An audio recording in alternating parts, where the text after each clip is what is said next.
Ghost next to the church. The story you're about to hear is true, and it happened right here in Thailand.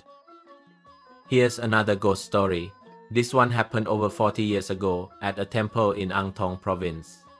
That night, everyone in the village near the temple was startled awake by a loud, ear-piercing scream. No one had ever heard anything like it before, although some of the older people had. They immediately recognized the sound, but no one spoke a word. They just let the sound continue, and no one asked anyone what it was. Everyone listened silently, trembling with fear and speculating about what it might mean. The reason people didn't ask or speak about it was because ancient people strictly forbade their descendants from acknowledging any sounds at night that they didn't know what they were. Even if they did know, they weren't allowed to acknowledge them. It wasn't just sounds. Anything you saw, heard, or smelled, you weren't allowed to acknowledge at all. Because if you did, it would bring harm to yourself. People in the old days studied many magical arts. Over time, their skills became powerful, and they had to release some of their magic.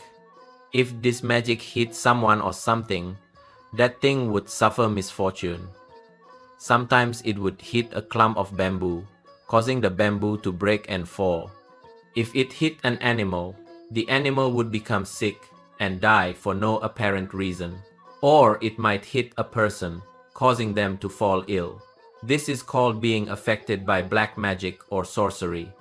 Why did they have to release it? Because if they didn't, the magic would backfire and bring misfortune to the person. They said that if they didn't release it, the magic would enter their body. If they release it, it would be released from their body. This is why ancient people forbade their children from waking up at night, because many had died from it. As for the screaming, no one talked about it at night, but in the morning they would ask each other if anyone had heard anything. Yes, of course, they would say. And do you know what it was? It was a screaming sound. No, it wasn't. Do you know what it was? No, I've never heard it before. My grandmother said it was a ghost. A ghost? Yes, a ghost. My grandmother used to hear it before. In our village, there used to be a ghost as tall as a palm tree. Its hands were long, but its palms were as big as palm leaves, and its mouth was as small as a needle, making it very difficult to eat. Oh, it was so scary. The villagers talked about it all day.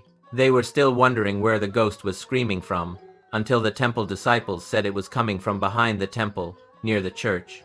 In the old days, many temple disciples would stay overnight at the temple and rarely went home. But nowadays, the children rarely stay at the temple anymore. They all go home. When the temple disciples spoke about it, people went to ask the monks and novices at the temple. They confirmed that it was true. The sound really came from beside the temple. Is it a ghost, Venerable? They asked. I don't know, replied the monk. They say it's a ghost. You'll have to ask the abbot. Those who were curious went to ask the abbot. At that time, the abbot's name was Abbot Kaen. He was thin, dark-skinned, tall, and spoke loudly. He liked to chew betel nut, so much so that his mouth was red and his betel nut juice was coarse. He was skilled at spitting betel nut juice on people who were ill. He had magical spells and incantations that could cure illnesses and ailments. Ghosts and spirits were afraid of him. He could subdue and drive them away. He could sprinkle holy water, and ghosts would flee. When people were possessed by ghosts, if they sprinkle his holy water on them, the ghost would run away. When people asked him, he said, "It's a ghost beside the temple." People with heavy sins who die become ghosts to atone for their past sins. These people suffer in hell for a long time before they can be reborn. The villagers who heard it all said in unison, "That was definitely the sound of a ghost last night." Whose ghost is that? The abbot shook his head. The villagers didn't know who to ask, so they speculated in various ways, wondering who had committed such heinous sins. They listed names saying it might be Tasi, it might be Yai Kao, it might be Uncle Singh.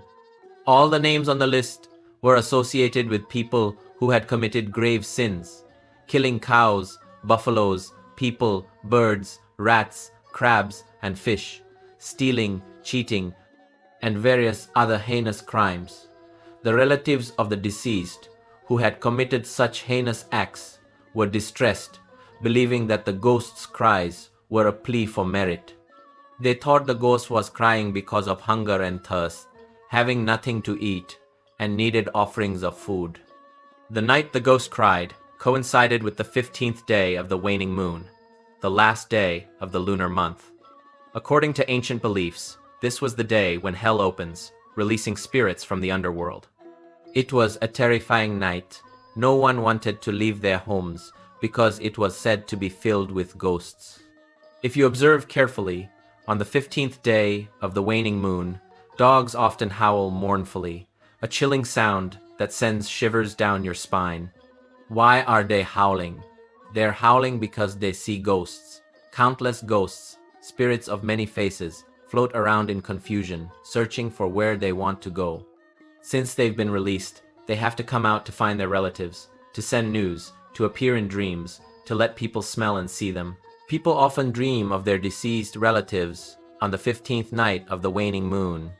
Relatives of the deceased, believing their loved ones have become hungry ghosts begging for merit by the temple, perform large merit-making ceremonies, and pour water as an offering.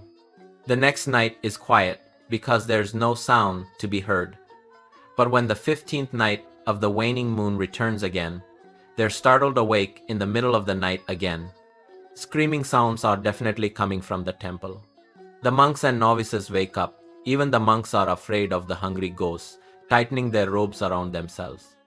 As for the villagers, needless to say, some cover themselves with blankets, some huddle together, trembling uncontrollably. Some get up to chant prayers, while others lie down and pray, asking for divine help.